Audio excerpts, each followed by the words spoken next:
ಸ್ನೇಹಿತರೆ ನಮಸ್ತೆ. ಜೇನುಗಿರಿ ಯೂಟ್ಯೂಬ್ ಚಾನಲ್ಗೆ ನಿಮಗೆಲ್ಲ ಸ್ವಾಗತ. ನಾನು ಚೆಲ್ಲಂ ಹಾಡ್ಲಹಳ್ಳಿ.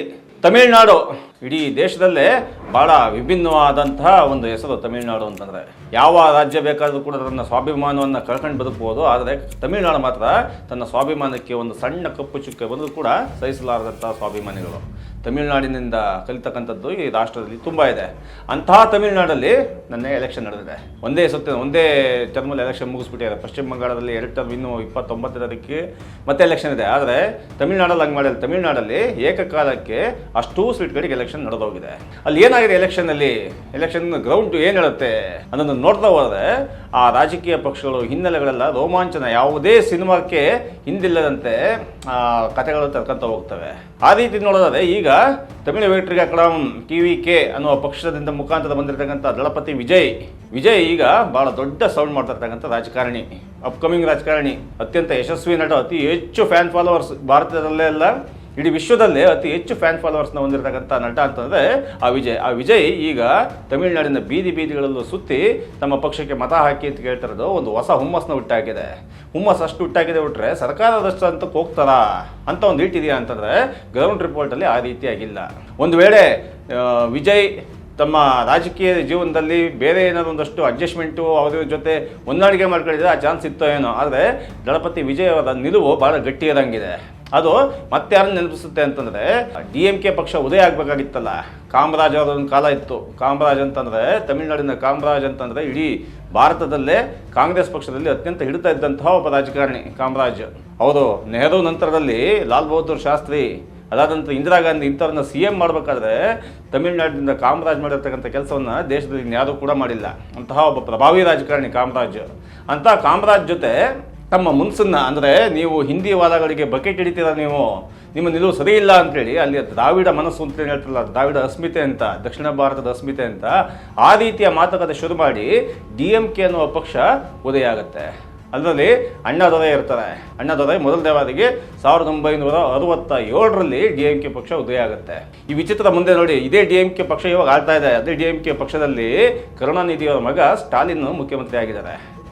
ಆ ವಿಚಿತ್ರಗಳನ್ನು ನೋಡ್ತಾ ಹೋದ್ರೆ ಇದು ಸಿನಿಮಾ ರೀತಿಯ ಶೈಲಿ ನಡೀತಕ್ಕಂಥ ರಾಜಕಾರಣ ನಮಗೆ ಗೊತ್ತಾಗೋಗುತ್ತೆ. ಅದ್ರ ಮಧ್ಯೆ ತುಂಬ ಜನ ಬಂದು ಹೋಗ್ತಾರೆ, ಜಯಲಲಿತಾ ಬಂದು ಹೋಗ್ತಾರೆ, ಯಾರ್ಯಾರೋ ಬಂದು ಹೋಗ್ತಾರೆ. ಅದರ ನಡುವೆ ಮತ್ತೆ ವಾಪಸ್ ಸೈಕಲ್ ತಿರುಗಿ ಎಲ್ಲಿಗೆ ಬಂದು ನಿಲ್ಲುತ್ತೆ ಅನ್ನೋದೇ ವಿಚಿತ್ರ.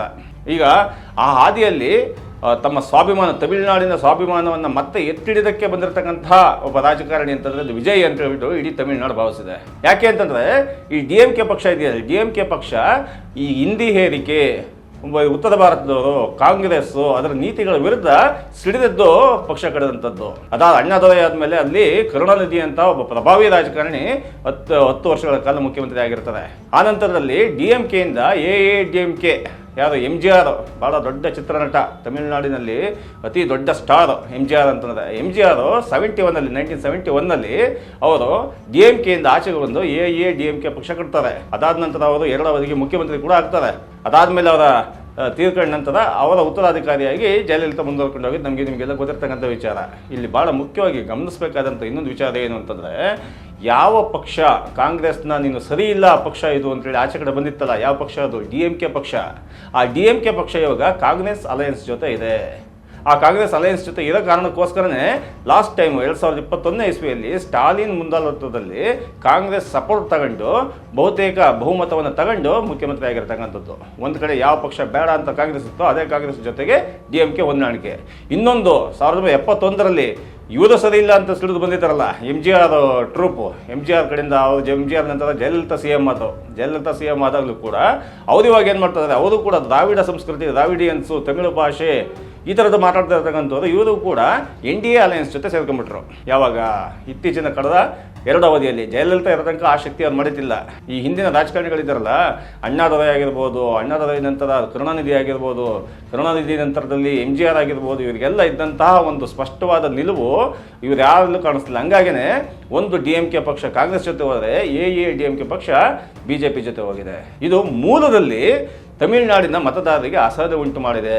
ಈ ಅಸಹನೆ ಇದೆಯಲ್ಲ, ಈ ಅಸಹನೆಗೆ ಉತ್ತರ ಅನ್ನುವಂತೆ ಕರೆಕ್ಟಾಗಿ 2024ರಿಂದ ದಳಪತಿ ವಿಜಯ್ TVK ಅನ್ನೋ ಪಕ್ಷವನ್ನು ಕಟ್ಟಿ ಆ ಜನಗಳ ಮನಸ್ಸನ್ನು ಎಳೆಯಕ್ಕೆ ಶುರು ಮಾಡ್ತಾರೆ. ಭಾಳ ತುಂಬ ಸ್ಪಷ್ಟವಾಗಿ ಹೇಳಿದ್ದಾರೆ, ನಾನು ಕಾಂಗ್ರೆಸ್ ಜೊತೆನೂ ಇಲ್ಲ, BJP ಜೊತೆನೂ ಇಲ್ಲ, ನಾನು ತಮಿಳುನಾಡಿನ ಮನಸ್ಸುಗಳ ಜೊತೆ ಇದ್ದೀನಿ. ಅಂತೇಳಿ. ಇದೇ ಮಾತನ್ನು DMK ಪಕ್ಷ ಕಟ್ಟುವಾಗ 67ರಲ್ಲಿ ಹೇಳಿದಂಥ ಮಾತಿದು. ಆ ಮಾತು ಮತ್ತು ಒನ್ಸ್ ಅಗೇನ್ ರಿಪೀಟ್ ಆಗ್ತಾ ಇದೆ ಅಂತ. ಹಂಗಂತೇಳಿ ಇದರ ನಡುವೆ ಬರೀ ಇಷ್ಟೇ ಆಗುತ್ತಾ, ಎಲೆಕ್ಷನ್ ಅಷ್ಟರಲ್ಲೇ ನಡೆದೋಯ್ತು ಅಂತ ನೋಡಿದ್ರೆ ಆ ರೀತಿ ಖಂಡಿತವಾಗಿಯೂ ಇಲ್ಲ. ಅಲ್ಲೂ ಕೂಡ ಜಾತಿ ಪ್ರಾಬಲ್ಯತೆ ಬಹಳ ದೊಡ್ಡದಾಗಿ ಆಗ್ತಾ ಇದೆ. ಅಲ್ಲಿ ಆ ಥರ ನೋಡೋದಾದ್ರೆ ತಮಿಳುನಾಡಿನ 3 ಭಾಗಗಳಲ್ಲಿ ವಿಂಗಡಿಸಿ ಮಾಡಬೇಕಾಗತ್ತೆ. ಒಂದು ಕಡೆ ಸಮುದ್ರ ಇದೆ, ಇನ್ನೊಂದು ಉತ್ತರ, ದಕ್ಷಿಣ, ಪಶ್ಚಿಮ ಅನ್ನೋ ರೀತಿಯಲ್ಲಿ ಅಲ್ಲಿಯ ಪ್ರಾಬಲ್ಯತೆಗಳನ್ನು ನೋಡ್ತಾ ಹೋಗ್ಬೋದು. ಒಂದೊಂದಾಗಿ ನೋಡ್ತಾ ಹೋಗೋಣಂತೆ. ಅದರಲ್ಲಿ ವೆನ್ನಿಯಾರ್ ಅನ್ನುವಂತಹ ಒಂದು ಸಮುದಾಯ, ವೆನ್ನಿಯಾರ್ ಸಮುದಾಯ ಇದೆಯಲ್ಲ, ವೆನ್ನಿಯಾರ್ ಸಮುದಾಯ ವೇಲೂರು, ಕಾಂಚೀಪುರಂ, ಕಡಲೂರು ಈ 3 ಡಿಸ್ಟ್ರಿಕ್ಟಲ್ಲಿ ಭಾಳ ಜನಸಂಖ್ಯೆ ಇರತಕ್ಕಂಥ ಒಂದು ಸಮುದಾಯ ಜಾತಿ. ಆ ಜಾತಿ ಯಾರಿಗೆ ಸಪೋರ್ಟ್ ಮಾಡ್ತಾರೆ ಅಂತ ಮತ್ತೆ ನೋಡೋಣಂತೆ. ಎರಡನೇ ಅತಿ ದೊಡ್ಡ ಜಾತಿ ಯಾವುದು? ಗೌಂಡರ್ ಜಾತಿಗೆ ಸೇರಿದಂಥವರು ಎಲ್ಲೆಲ್ಲಿ ಪಶ್ಚಿಮದಲ್ಲಿ ಅಂದರೆ ಕೊಯಮತ್ತೂರು, ಈರೋಡು, ಸೇಲಮ್ಮು ಈ ಜಿಲ್ಲೆಗಳಲ್ಲಿ ತಮ್ಮ ಪ್ರಾಬಲ್ಯವನ್ನು ಉಳಿಸ್ಕೊಂಡಿದ್ದಾರೆ. ಆ ದಕ್ಷಿಣ ತಮಿಳುನಾಡು ಅಂತಂದರೆ ಅಲ್ಲಿರ್ತಕ್ಕಂಥದ್ದು ತೇವರ ಸಮುದಾಯ. ತೇವರ ಸಮುದಾಯದವರು ದಕ್ಷಿಣ ಭಾಗದಲ್ಲಿ ಇದ್ದಾರೆ. ಮದುರೈ, ತೇಣಿ, ರಾಮನಾಥಪುರಂ ಇವಿಷ್ಟು ಜಿಲ್ಲೆಗಳು ಕವರ್ ಆಗ್ತವೆ. ಒಂದು ವಿಶೇಷ ಏನು ಅಂತಂದರೆ ಉತ್ತರ, ಪಶ್ಚಿಮ, ದಕ್ಷಿಣ ಇಲ್ಲಿ ಬರ್ತಕ್ಕಂಥ 3-4 ಜಿಲ್ಲೆಗಳಲ್ಲೂ ಕೂಡ AADMK ಅಂದರೆ ಜಯಲಲಿತಾ ಇದ್ದಿದ್ದ ಪಕ್ಷ ಇತ್ತಲ್ಲ, MGR ಇದ್ದಿದ್ದ ಪಕ್ಷ ಇತ್ತಲ್ಲ, ಈಗ BJP ಜೊತೆ ಅಲಯನ್ಸ್ ಮಾಡ್ಕೊಂಡಿರ್ತಕ್ಕಂಥ AADMK ಇದೆಯಲ್ಲ, ಅದರ ಪ್ರಾಬಲ್ಯ ಜಾಸ್ತಿನೇ ಇದೆ. ಅಲ್ಲಿಗೆ ಹೆಚ್ಚು ಕಡಿಮೆ ಹೇಳಬೇಕು ಅನ್ನಂಗಿದ್ರೆ ಇಡೀ ತಮಿಳುನಾಡನ್ನೇ ಆವರಿಸ್ಕೊಂಡಿರ್ತಕ್ಕಂಥ AADMK ಅಧಿಕಾರ ಈಗ ಸದ್ಯ ಕಳ್ಕೊಂಡಿದೆ. 2021ರಲ್ಲಿ DMK ಇದೆ. ಇದು ಹೆಂಗೆ ಸಾಧ್ಯ ಆಯಿತು? ಯಾಕೆ ಸಾಧ್ಯ ಆಯಿತು ಅಂತಂದರೆ ಇಡೀ ತಮಿಳುನಾಡಿನಲ್ಲಿ ಇರತಕ್ಕಂಥದ್ದು ಆ ದಲಿತ ಮತಗಳಿದ್ದಾರೆ, 20% ದಲಿತ ಮತದಾರರು ಭಾಳ ನಿರ್ಣಾಯಕವಾಗಿ ಪಾತ್ರ ವಹಿಸ್ತಾರೆ. ಈಗ ದಳಪತಿ ವಿಜಯ್ ಅವರ ತಾಯಿ ಮಾದಿಗ ಸಮುದಾಯಕ್ಕೆ ಸೇರಿದಂಥವ್ರು. ತಮಿಳುನಾಡಿನ ಮೊದಲನೇ ಸ್ಪೀಕರ್ ಕೂಡ ಮಾದಿಗ ಸಮುದಾಯಕ್ಕೆ ಸೇರಿದಂಥವ್ರು. ತಮಿಳುನಾಡು ಮೊದಲಿಂದನೂ ಕೂಡ ಜಾತಿ ವ್ಯವಸ್ಥೆಗಳಿಗೆ ಕೆಮಿಸ್ಟ್ರಿನ ಮಾಡ್ಕೊಂಡೇ ಹೋಗ್ತಾ ಇದೆ. ಇಂಥ ಸಮಯದಲ್ಲಿ ಈಗ ಮತ್ತೆ ವಾಪಸ್ಸು ಯಾವ ರೀತಿ ಹಿಂದುಳಿದ ವರ್ಗಗಳು, ಹಿಂದುಳಿದ ಜನಾಂಗ, ಪರಿಶಿಷ್ಟ ಜಾತಿ, ಪರಿಶಿಷ್ಟ ಪಂಗಡ ಇದರ ಜಾತಿ ಸಮೀಕರಣ ಏನು ಅಂತ ಹೇಳ್ಬಿಟ್ಟು ಎಲ್ಲರೂ ಕೂಡ ಇಲ್ಲಿ ಥಿಯರಿಗಳು ನಡೆಸ್ತಾ ಇದ್ದಾರೆ. ತಮಿಳುನಾಡು ಪಕ್ಕಾ ಪ್ರಾಕ್ಟಿಕಲ್ ಇಟ್ಕೊಂಡ್ಬಿಟ್ಟಿದೆ. ಇದರ ನಡುವೆ ಮೋದಿ ಹವಾ ಅಂತಕ್ಕಂಥ ತಮಿಳುನಾಡಲ್ಲಿ ನಿಮಗೆ ಕೇಳೋಕ್ಕೆ ಸಿಗೋದೇ ಇಲ್ಲ. ಏನೇ ಮಾತಾಡಬೇಕು ಅಂದರೆ AADMK ಅಲ್ಲೂ ಒಂದು ದುರಂತ ಏನಾಗಿದೆ ಅಂದರೆ AADMKಲಿ ಹಿಂದೆ CM ಆಗಿಲ್ಲ. ಆ CM ಆಗಿದ್ದ ವ್ಯಕ್ತಿ ಕೂಡ ಇವಾಗ DMK ಪಕ್ಷಕ್ಕೆ ಬಂದಿದ್ದಾನೆ. ಇದರಿಂದ ಸ್ಟಾಲಿನ್ಗೆ ಶಕ್ತಿ ಜಾಸ್ತಿ ಆಗ್ತಿದೆಯಾ? ಒಂದು ವೇಳೆ ಲಾಸ್ಟ್ ಟೈಮಿನ ಚುನಾವಣಾ ಫಲಿತಾಂಶ ನೋಡಿದ್ರೆ ಸ್ಟಾಲಿನ್ ಈಗಲೂ ಕೂಡ ಅದೇ ಶಕ್ತಿಯನ್ನು ಕಾಯ್ಕೊಂಡು ಬಂದಿದ್ದಂಗೆ ಕಾಣಿಸ್ತಾರೆ. ನಿನ್ನೆ ನಡೆದಂಥ ಚುನಾವಣೆಯಲ್ಲಿ ಭಾಳ ಮುಖ್ಯವಾಗಿ ಗಮನಿಸಬೇಕಾಗಿರೋದು ಅತಿ ಹೆಚ್ಚು ಮತದಾನ ನಡೆದಿದೆ. ಅತಿ ಹೆಚ್ಚು ಮತದಾರರು ಬೂತಿಗೆ ಬಂದು ನಮ್ಮ ರಾಜ್ಯದಲ್ಲಿ ಯಾವ ಪಕ್ಷ ಇರಬೇಕು, ಯಾರು ಪವರಿಗೆ ಬರಬೇಕು ಡಿಸೈಡ್ ಮಾಡಿ ಹೋಗಿದ್ದಾರೆ. ಅದು ಅಷ್ಟರ ಮಟ್ಟಿಗೆ ದೊಡ್ಡ ಪ್ರಮಾಣದಲ್ಲಿ ಬೂತಿಗೆ ಮತದಾರನ ಎಳ್ಕೊಂಬರೋದಕ್ಕೆ ಸಹಾಯ ಮಾಡಿದ್ದೆ ಯಾರು ಅಂತಂದರೆ ಇದೇ ದಳಪತಿ ವಿಜಯ್. ತಮಿಳುನಾಡಿನ 234 ಸೀಟಲ್ಲಿ 234 ಸೀಟ್ಗಳಲ್ಲೂ ಕೂಡ ಅದರಲ್ಲಿ ಒಂದು ಸೀಟ್ ಮಾತ್ರ ಬಿಟ್ಟು 233 ಸೀಟ್ಗಳಲ್ಲಿ ವಿಜಯ್ ಅವರು ಕ್ಯಾಂಡಿಡೇಟ್ ಹಾಕಿದ್ದಾರೆ. ಇದರ ಫಲಿತಾಂಶ ಏನಾಗುತ್ತೆ? ವಿಜಯ್ ಅವರು ಈಗಾಗಲೇ CM ಆಗಿಬಿಡ್ತಾರೆ, ಗೆದ್ಬಿಡ್ತಾರೆ ಅಂತೆಲ್ಲ ಕನಸು ಕಾಣೋಕ್ಕಾಗಲ್ಲ. ಯಾಕೆಂತಂದ್ರೆ ಮೊದಲಿಗಿಂತ ಈಗ ತುಂಬ ವರ್ಷದಿಂದ ಇರ್ತಕ್ಕಂಥ ಕಾರಣಕ್ಕೋಸ್ಕರ ಇನ್ನೂ ಮಾಡಲೇಬೇಕಾಗತ್ತ. ಬಟ್ ಒಂದು ಕೆಲಸ ಅಂತೂ ಮಾಡ್ತಾರೆ, ಏನು ಅಂತಂದರೆ ಅವರು DMK ಪಕ್ಷದ್ದು ಅಂದರೆ ಕಾಂಗ್ರೆಸ್ ಅಲಯನ್ಸ್ ಇರತಕ್ಕಂಥ DMK, ಇನ್ನೊಂದು BJP ಅಲಯನ್ಸಲ್ಲಿ ಇರತಕ್ಕಂಥ AADMK ಇವೆರಡೂ ಪಕ್ಷಗಳ ಮತಗಳನ್ನು ಎಲ್ಲಿ ಕದೀತಾರೆ ಅನ್ನೋದ್ರ ಮೇಲೆ ತಮಿಳುನಾಡಿನ ಚುನಾವಣೆ ನಿರ್ಧಾರ ಆಗುತ್ತೆ. ಮದರಾಸಿ ಅಂತ ಹೇಳ್ತಕ್ಕಂಥದ್ದು ಕೇವಲ ಭಾರತದಲ್ಲಿ ಅಷ್ಟೇ ಅಲ್ಲ, ವಿದೇಶಗಳಲ್ಲೂ ಕೂಡ ನಾನು ಮದರಾಸಿ ಅನ್ನೋದು ಅವ್ರದ್ದೇ ಆದ ಐಡೆಂಟಿಫಿಕೇಶನ್ ಇದೆ. ಆ ಮದರಾಸಿ ಅಂತಕ್ಕಂಥ ಒಂದು ಅಸ್ಮಿತೆಯನ್ನು ಉಳಿಸ್ಕೊಳ್ಳೋದಕ್ಕೆ ಈ BJP ಮತ್ತು ಈ ಕಾಂಗ್ರೆಸ್ಗಳಿಂದ ಸಾಧ್ಯವೇ ಇಲ್ಲ.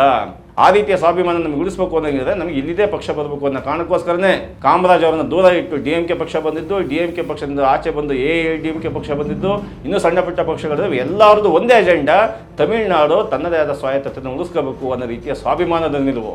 ಆ ಸ್ವಾಭಿಮಾನದ ನಿಲುವಿಗೆ ಯಾವ ರೀತಿ ರಿಸಲ್ಟ್ ಬರುತ್ತೆ? ವಿಜಯ್ ಬರ್ತಾರ ಅಥವಾ ವಿಜಯ್ ಅಧಿಕಾರಕ್ಕೆ ಬರೋಕ್ಕಾಗಲಿಲ್ಲ ಅಂತಂದ್ರೂ ಕೂಡ ಯಾರು ಅಧಿಕಾರಕ್ಕೆ ಬರಬಾರ್ದು ಅನ್ನೋದನ್ನು ಡಿಸೈಡ್ ಮಾಡ್ತಾರ? ಇದೇ ಭಾಳ ಮುಖ್ಯವಾದಂಥ ವಿಚಾರ. ವಿಜಯ್ಗೆ ಇರ್ತಕ್ಕಂಥ ದೊಡ್ಡ ಶಕ್ತಿ ಏನು ಅಂತಂದರೆ ಇರ್ತಕ್ಕಂತಹ ಅದಷ್ಟು ಸೀಟ್ಗಳಲ್ಲಿ ಕ್ಯಾಂಡಿಡೇಟ್ ಹಾಕೋದ್ರಿಂದ ಕೇವಲ ಒಂದೊಂದು ಕ್ಷೇತ್ರದಲ್ಲಿ 10,000 15,000 ಓಟ್ಗಳು ಆ ಕಡೆ ಈ ಕಡೆ ಆದ್ರೂ ಕೂಡ ಅಲ್ಲಿ ಚಿತ್ರಗಳನ್ನ ಬದಲಾಗೋಗುತ್ತೆ. ಅಷ್ಟರ ಮಟ್ಟಿಗಂತೂ ವಿಜಯ್ ಈ ಸರಿ ಯಶಸ್ವಿ ಆಗ್ತಾರೆ. ಒಂದು ವೇಳೆ ಅವ್ರೇನಾದರೂ ಒಂದು ಖಚಿತವಾದ ನಿಲುವಿದೆಯಲ್ಲ, ನಾವು ಈ ಕಡೆ ಕಾಂಗ್ರೆಸ್ ಪರವಾಗಿಯೂ ಇಲ್ಲ, ನಾವು ಈ ಕಡೆ BJP ಪರವಾಗಿಯೂ ಇಲ್ಲ, ನಾವು ಇಲ್ಲಿ ತಮಿಳುನಾಡಿನ ಮಕ್ಕಳು ಈ ರಾಜ್ಯವನ್ನು ನಾವು ಕಟ್ತೀವಿ ಅನ್ನೋ ಅವ್ರ ನಿಲುವು ಮುಂದಿನ ಚುನಾವಣೆಯಲ್ಲೂ ಕೂಡ ಗಟ್ಟಿಯಾಗಿದ್ದರೆ ಮುಂದಿನ ದಿನಗಳಲ್ಲಿ ಇನ್ನೊಬ್ಬ MGR ತಮಿಳುನಾಡಿಗೆ ಸಿಗಬಹುದು. ಆ ನಿಟ್ಟಿನಲ್ಲಿ ಅದೆಲ್ಲ ಗೊತ್ತಿದ್ದೇ ವಿಜಯ್ ಅವ್ರ ಮೇಲೆ ಮೇಲಿಂದ ಮೇಲೆ ಅಲ್ಲಲ್ಲೇ ದಾಳಿಗಳಾಗ್ತಾ ಇರೋದು ಕೂಡ ನಾವು ನೋಡ್ತಾ ಇದ್ದೀವಿ. ಇನ್ನೆಲ್ಲ ಮೆಟ್ಟಿ ನಿಂತು ವಿಜಯ್ ಅವರು ತಮಿಳುನಾಡಿನ ರಾಜಕೀಯವನ್ನು ಹೆಂಗೆ ಮುನ್ನಡೆಸ್ತಾರೆ ಅನ್ನೋದನ್ನು ಎಲ್ಲ ಕಾಯ್ದು ನೋಡ್ತಾ ಇದ್ದಾರೆ. ಯಾವ ರೀತಿ ಅಂತಂದರೆ ಅವರ ಜನನಾಯಕನ್ ಸಿನಿಮಾ ಇನ್ನೂ ಕೂಡ ರಿಲೀಸ್ ಆಗಿಲ್ಲ, ಅದು ಒಂದು ದೊಡ್ಡ ಸಮಸ್ಯೆ. ಅಲ್ಲಿಂದ ಹಿಡಿದು ಆ ಜನನಾಯಕನ್ ಸಿನಿಮಾದಲ್ಲಿ ಭಾಳ ದೊಡ್ಡ ದೊಡ್ಡ ವಿಷಯಗಳನ್ನು ಹೇಳಲಾಗಿದೆ ಅಂತ ಹೇಳ್ತಾರೆ.